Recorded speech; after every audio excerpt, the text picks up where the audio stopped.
Students, पिछले वाले video में हम ऑलरेडी डिस्कस कर चुके हैं एल्गी क्या है।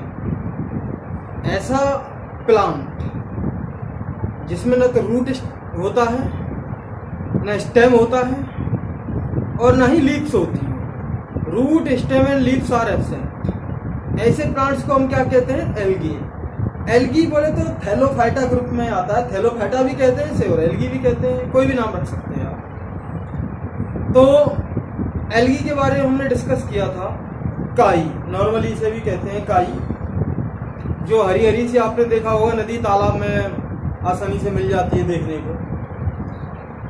और दूसरी वाली बात यह है कि हम एल्गी के रिप्रोडक्शन के बारे में पढ़ चुके हैं, एल्गी के इकोनॉमिक इम्पोर्टेंस के बारे में पढ़ चुके हैं कि एल्गी का इकोनॉमिक इम्पोर्टेंस क्या है। अब हम पढ़ेंगे एल्गी को कैसे क्लासिफाई किया जाए। एल्गी को फर्दर क्लासिफाई किया गया है 3 क्लासेज में। 3 क्लासेज में एल्गी को बांटा गया है, क्लोरोफाइसी, थियोफाइसी और रोडोफाइसी। इस वीडियो में आप देखोगे क्लोरोफाइसी क्या है।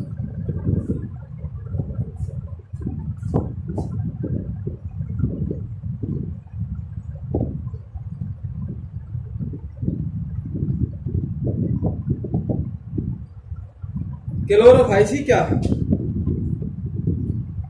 क्लोरोफाइसी का मतलब इसमें क्लोरोफिल होगा ज्यादा क्वांटिटी में और ये ग्रीन कलर के होते हैं। एल्गी को बांटा गया पिगमेंट के आधार पर, उनके बेसिस ऑफ कलर के आधार पर। क्लोरोफाइसी ग्रीन कलर वाले एल्गी को कहते हैं हम। थियोफाइसी ब्राउन एल्गी को कहते हैं, ब्राउन कलर वाले एल्गी को कहते हैं। और रोडोफाइसी रेड एल्गी को कहते हैं। थियोफाइसी और रोडोफाइसी के बारे में हम नेक्स्ट वीडियो में चर्चा करेंगे। इसको हम देखते हैं क्लोरोफाइसी क्या है। यानी ग्रीन कलर वाले एल्गी जो होते हैं उनको हम क्या कहेंगे? Chlorophyceae.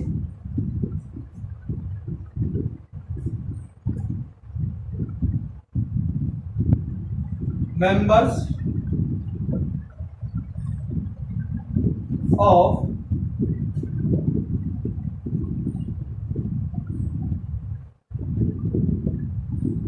Chlorophyceae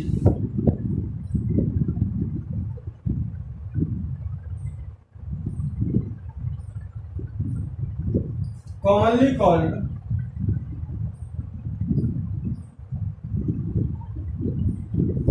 green algae.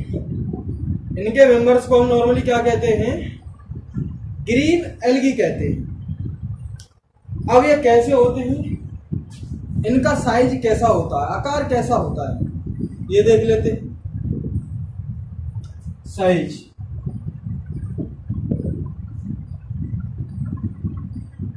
And shape.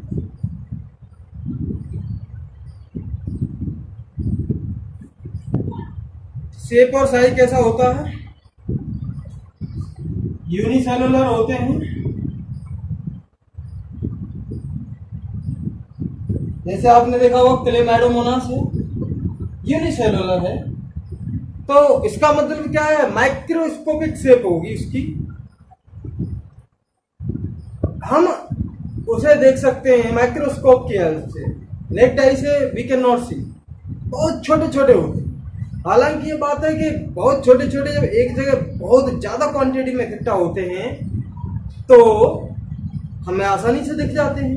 एक सेल को हम अपनी बॉडी की सेल को देख नहीं सकते क्योंकि वो बहुत छोटी होती है। जब बहुत ज्यादा सेल्स हमारी आपस में एक स्ट्रक्चर बना दिए तो उसे हम अपना शरीर कहते हैं और हम अपने शरीर को आसानी से देख सकते हैं क्योंकि ग्रुप ऑफ बहुत ज्यादा सेल्स के ग्रुप को हम आसानी से देख सकते हैं लेकिन एक को नहीं देख सकते। ऐसे आपने देखा होगा कोई ये मैटर है, मैटर किससे मिलकर बना है?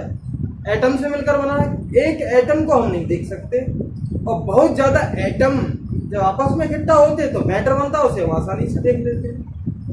ऐसे ही क्लेमैडोमोनास को अकेले को हम नहीं देख सकते क्योंकि यूनिसेलुलर होते हैं, माइक्रोस्कोपिक होते हैं। बहुत ज्यादा ये इकट्ठे होते हैं तो हमें दिख जाते हैं और ये ग्रीन कलर के होते हैं। तो ये यूनिसेलुलर भी होते हैं, कॉलोनियल भी होते हैं।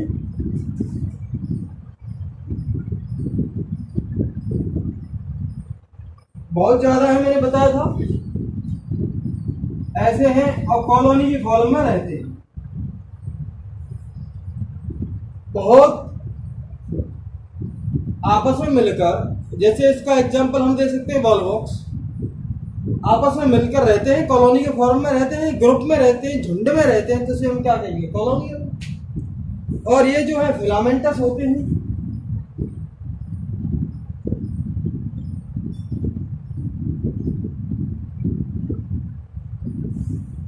फिलामेंटस का मतलब क्या है? फिलामेंट छड़ी जैसे आकार के भी ये होते हैं। तो इनकी हमने ये देखा, शेप और साइज के बारे में देखा। अब हम देखते हैं कि ये ग्रीन कलर के होते हैं, तो इसका मतलब इसमें क्या होगा? क्लोरोफिल होगा, ग्रीन कलर के हैं। तो अब नेक्स्ट वाला जो पॉइंट आता है, कौन कौन सा पिगमेंट इनमें प्रेजेंट होता है? नॉर्मली इनमें क्लोरोफिल प्रेजेंट होता है। क्लोरोफिल जो है 5 तरह के होते हैं। क्लोरोफिल ए, क्लोरोफिल बी, सी, डी, ई। तो क्लोरोफिल इनमें जो है क्लोरोफिल ए और क्लोरोफिल बी प्रेजेंट होते हैं बहुत ज्यादा क्वांटिटी में, इसलिए ये ग्रीन कलर के होते हैं। तो हम कह सकते हैं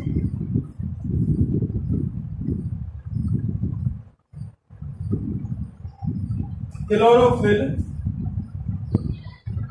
ए and B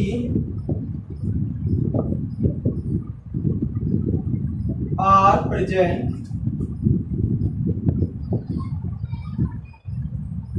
hence these are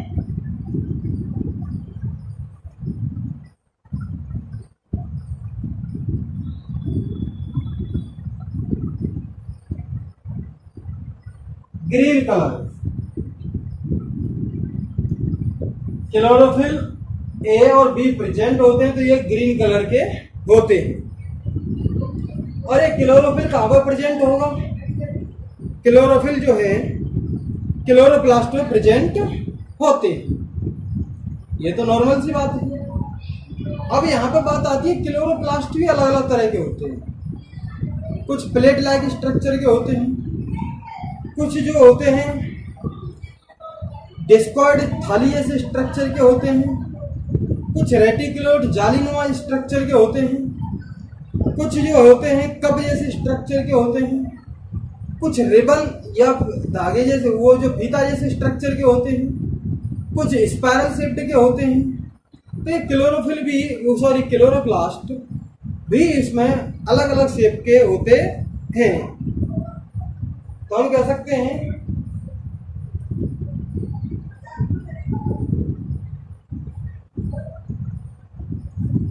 chlorophyll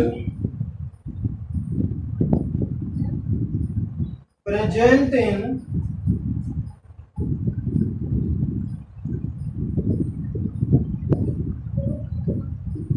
chloroplast.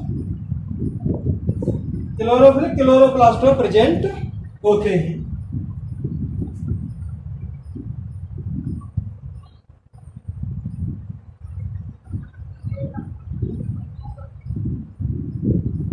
Chloroplast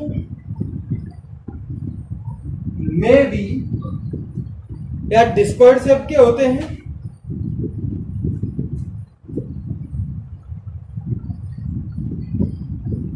discoid,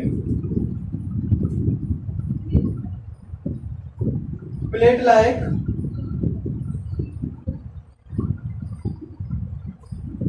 discoid का नाम मतलब है थाली नुमा स्ट्रक्चर के होते हैं, या फिर प्लेट जैसे स्ट्रक्चर के होते हैं। रेटिकुलेट का मतलब है जालीनुमा स्ट्रक्चर के होते हैं।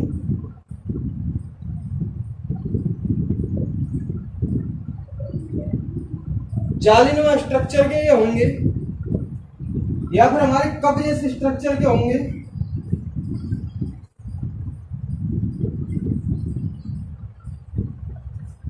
या फिर रिबन शेप्ड, रिबन और स्पाइरल शेप।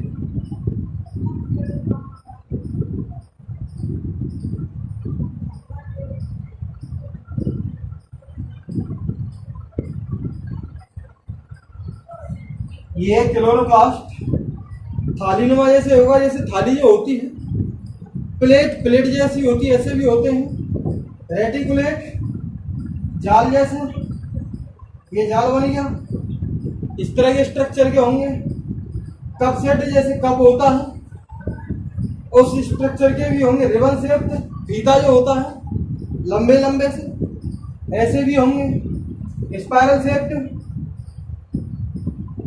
ऐसे भी होंगे। स्पाइरल जैसे सांप जब चलता है ना तो स्पाइरल शेप बनाता है ये, तो इस तरह की शेप के भी ये हो सकते हैं।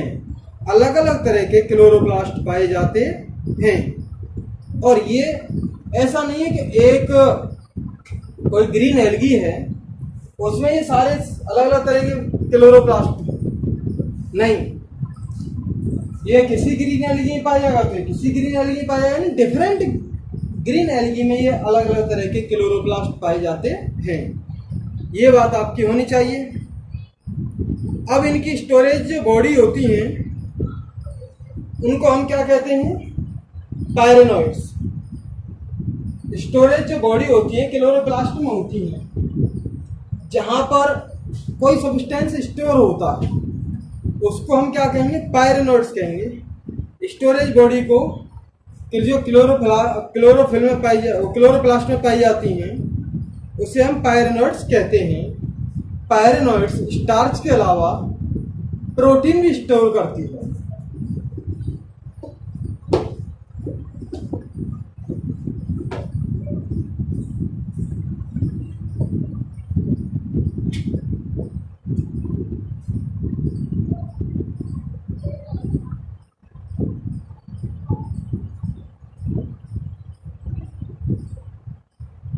Storage bodies are called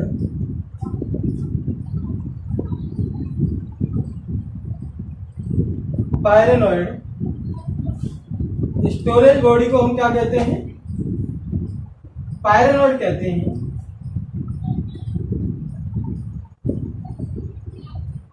which present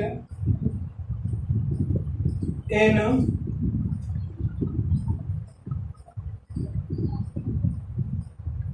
chloroplast, जो क्लोरोप्लास्ट में प्रेजेंट होती। दूसरी वाली बात क्या है कि स्टार्च के अलावा प्रोटीन भी स्टोर करके रखती हैं।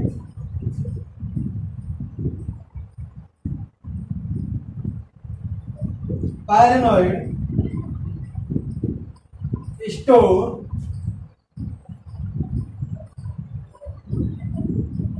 Protein beside starch. ये स्टार्च के अलावा प्रोटीन भी स्टोर करके रखती है। तो ये हमारी बात हो गई। और इनमें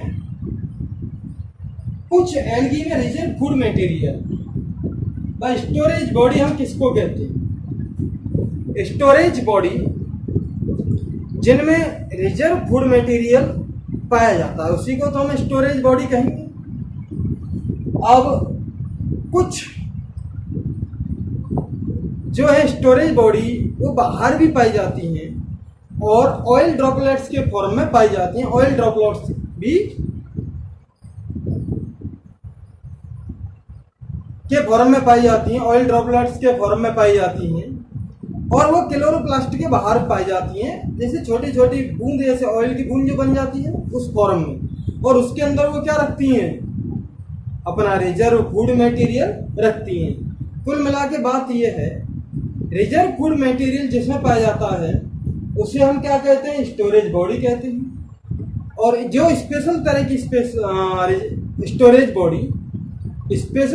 स्टोरेज बॉडी जो हमारे क्लोरोप्लास्ट में पाई जाती है उसको हम क्या कहेंगे, पायरोनोड्स कहेंगे। और पायरोनोड्स स्टार्च के अलावा प्रोटीन भी स्टोर करके रखती हैं। कुछ रिजर्व फूड बॉडीज जो होती हैं वो ऑयल ड्रॉपलेट्स के फॉर्म में क्लोरोप्लास्ट के बाहर भी पाई जाती हैं। हम लिख सकते हैं some algae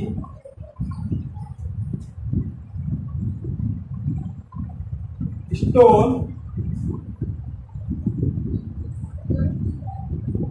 reserve food, some algae store reserve food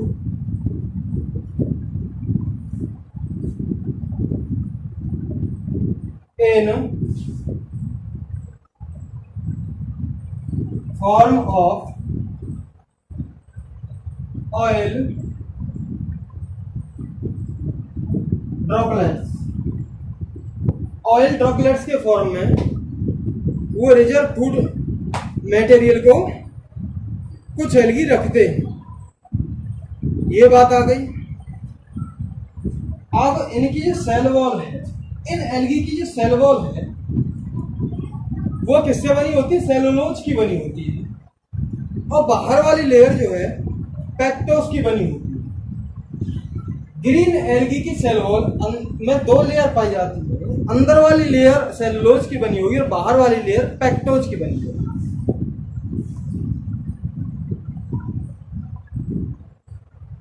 inner layer of cell wall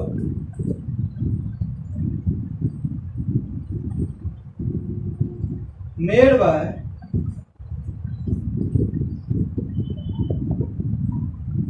cellulose and outer layer made by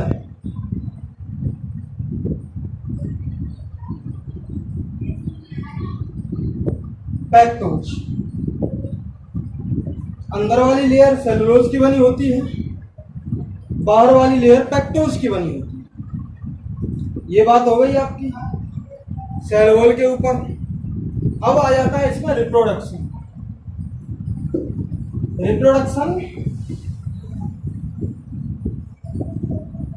किससे होगा?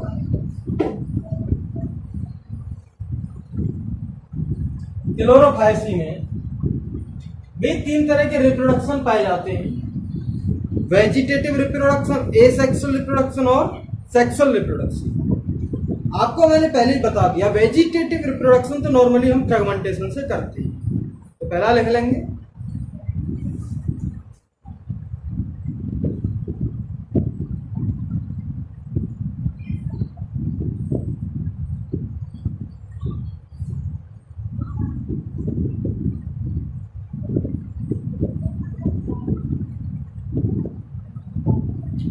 Reproduction in Chlorophyceae.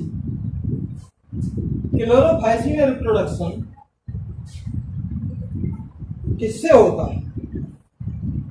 तीन तरीके से होगा। पहला वाला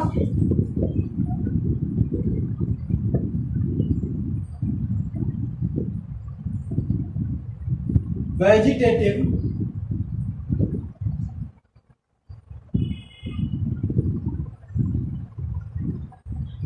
रिप्रोडक्शन। वेजिटेटिव रिप्रोडक्शन का कौन सा तरीका था? By fragmentation.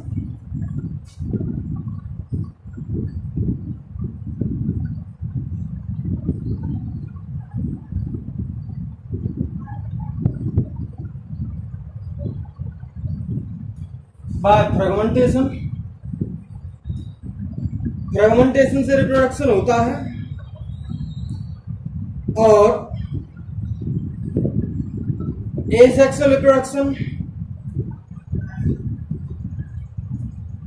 Asexual reproduction spore से होता है, जो इसमें जू स्पोर्स होते हैं, यानी कि मोटाइल स्पोर्स के जरिए होता है। और वो जू स्पोर्स कहां पर प्रोड्यूस किए जाते हैं? जू स्पोरेंजिया में प्रोड्यूस किए जाते हैं। जैसे मान लीजिए ये कोई काई पड़ी है और यहाँ पे एक ऐसा स्ट्रक्चर है, इनको हम क्या कहेंगे? जू स्पोर्स। और ये जिसमें पाए जाते हैं उसको हम कहते हैं जू स्पोरेंजिया। जू स्पोरेंजिया में जो छोटे छोटे दाने जैसे पाए जाते हैं उसको हम क्या कहेंगे? जू स्पोर्स। जू स्पोर्स क्यों कहेंगे? जू का मतलब होता है मोटाइल फॉर्म में होते हैं, यानी कि वाटर मीडियम में एक जगह से दूसरी जगह जा सकते हैं। तो हम कह सकते हैं ये एसेक्सुअल रिप्रोडक्शन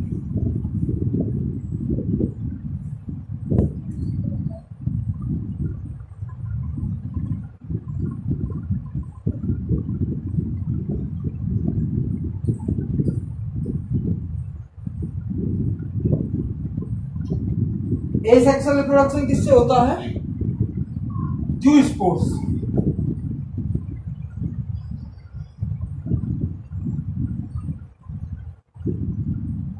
जू spores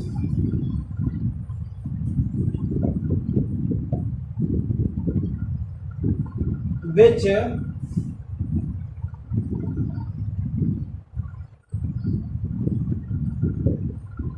produced in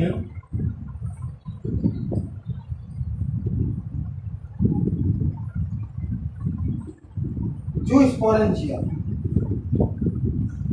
asexual reproduction जू स्पोर से होता है, जो जू स्पोरेंजिया प्रोड्यूस होते हैं। अब आ जाता है हमारा सेक्सुअल रिप्रोडक्शन। सेक्सुअल रिप्रोडक्शन मैंने आपको 3 तरह का बताया था।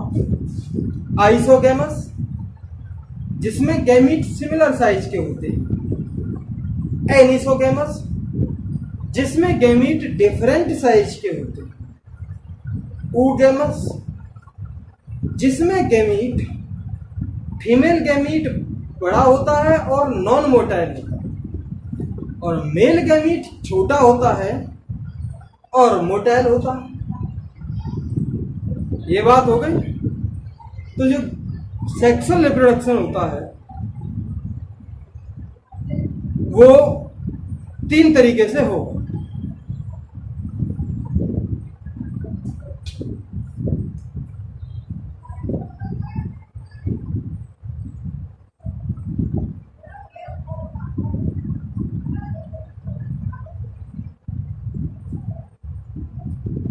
बाय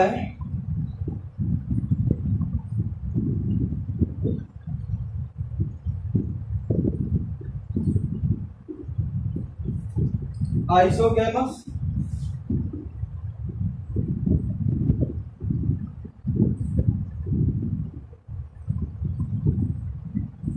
एनिसोगेमस,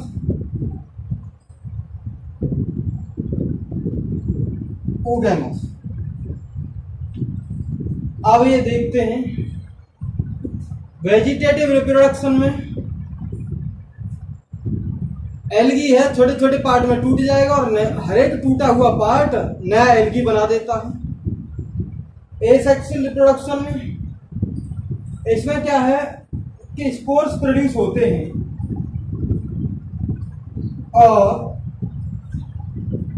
स्पोर्स जो हैं मोटाइल होते हैं, जू स्पोरेंजिया में डेवलप होंगे वो, फिर वो जू स्पोरेंजिया फट जाती है तो वहां से स्पोर्स निकल जाते हैं और उनमें फ्लैजिला लगे होते हैं, वो मोटाइल होते हैं, इधर उधर चले जाते हैं, वही डेवलप हो जाते हैं, नया ऑर्गेनिज्म बना देते हैं। फ्यूज नहीं होते आपस में। सेक्सुअल रिप्रोडक्शन में बाय आइसोगेमस है। आइसोगेमस का मतलब जो है छोटे छोटे गैमीट पाए जाते हैं अलग अलग, एक बराबर साइज के होंगे, आपस में फ्यूज होके जायगोट बनता है, फिर जायगोट से नया ऑर्गेनिज्म बन जाता है, जायगोट डेवलप होता है, नया एल्गी बन जाता है। तो एनिसोगेमस हुआ डिफरेंट साइज के होते हैं, यूगेमस हुआ ये भी डिफरेंट साइज के होते हैं, लेकिन इस पर मेल गैमीट छोटा होता है, सॉरी इस मेल गैमीट छोटा होता है, फीमेल गैमीट बड़ा होता है। आपस में फ्यूज होते हैं, फ्यूज होने के बाद जायगोट बनता है, जो डेवलप होता है नया ऑर्गेनिज्म बना देता है। ये कहानी हो गई आपकी भाई रिप्रोडक्शन की, कि रिप्रोडक्शन 3 तरीके का होता है, वेजिटेटिव, एसेक्सुअल और सेक्सुअल रिप्रोडक्शन। अब इसके कुछ हम एग्जाम्पल देख लेते हैं। इसके कुछ एग्जाम्पल क्या क्या, जैसे आपने देखा होगा क्लेमाइडोमोनास, इसका एग्जाम्पल वॉलवॉक्स है, इसका एग्जाम्पल स्पायरोगैरा है, इसका एग्जाम्पल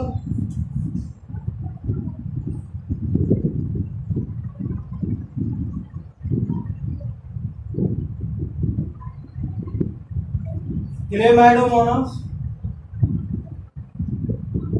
वॉलवॉक्स,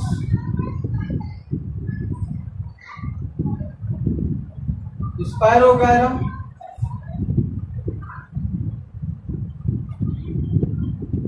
यूलोथ्रिक्स,